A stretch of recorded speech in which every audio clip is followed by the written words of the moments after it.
inaugurado em 1914 pelo Marechal Hermes da Fonseca para proteger o rio dos navios inimigos, o Forte de Copacabana, que atualmente abriga o Museu Histórico do Exército, é o tema do Guia Turístico de hoje.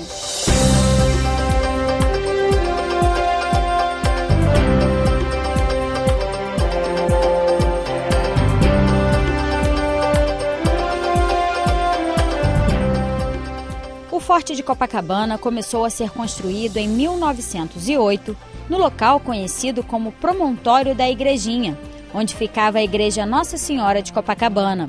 A localização estratégica tinha o objetivo de impedir a aproximação de embarcações da entrada da Baía de Guanabara.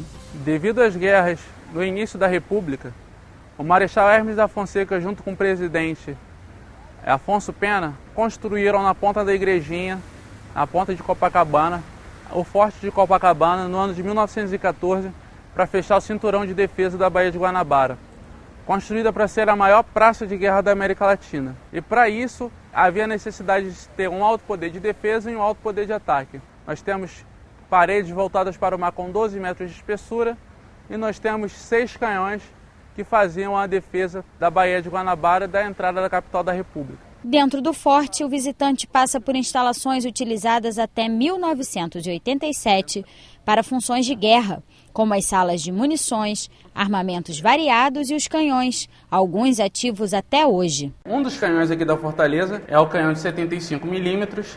Nós temos 2 canhões de 75 milímetros, tem um alcance de 7 quilômetros, são canhões que vieram da fábrica Krupp, na Alemanha, e vieram fabricados especialmente para a Fortaleza de Copacabana. Depois de conhecer a fortificação, os visitantes também podem aprender um pouco mais sobre fatos importantes e batalhas enfrentadas pelo Exército no Museu Histórico.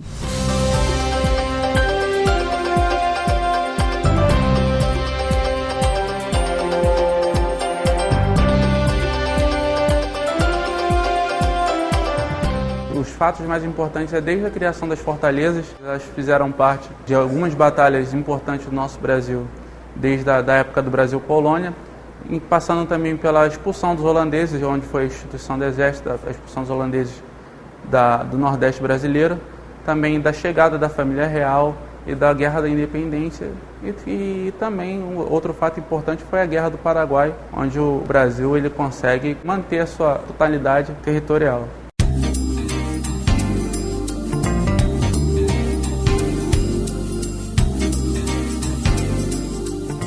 Na exposição, 2 personagens se destacam na história do Exército Brasileiro, Duque de Caxias e Marechal Osório. São militares que se destacaram principalmente na Guerra do Paraguai, e a história de vida deles foi inteiramente dedicada ao Exército Brasileiro. Eles passaram grande parte da sua vida se dedicando ao Exército Brasileiro, se tornando patronos e heróis, e até hoje exemplos para nós militares.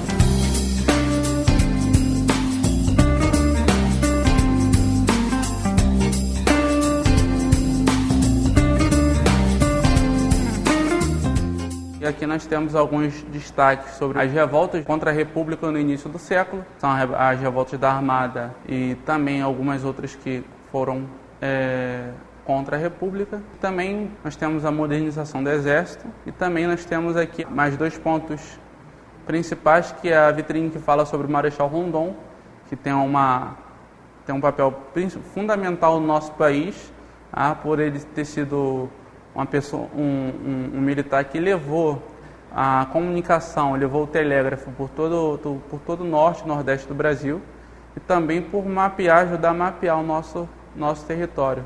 E o outro ponto é a revolta dos 18 do Forte, que é uma revolta que aconteceu aqui no Forte Copacabana, onde os militares do Forte Copacabana se revoltaram contra o sistema de governo da época, e devido a algumas atitudes do governo, o Forte ele entra em conflito com o governo, e o governo revida esse conflito na revolta dos 18 do Forte. Mas esse confronto encorajou outras revoltas que conseguiram, no final da década de 30, mudar o sistema do Brasil e o sistema de governo do Brasil, e realizar melhorias no nosso Exército Brasileiro e também para o país. Além da exposição permanente, o Forte de Copacabana conta ainda com um espaço para exposições temporárias.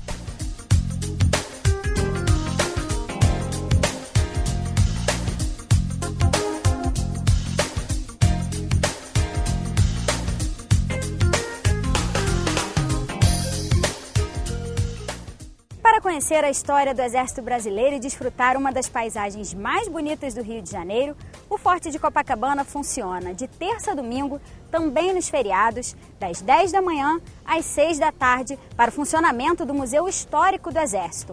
A área externa fica livre até às 8 da noite. O ingresso custa R$ 6,00, a meia entrada R$ 3,00 e militares das Forças Armadas, pessoas maiores de 80 anos ou menores de 10, não pagam.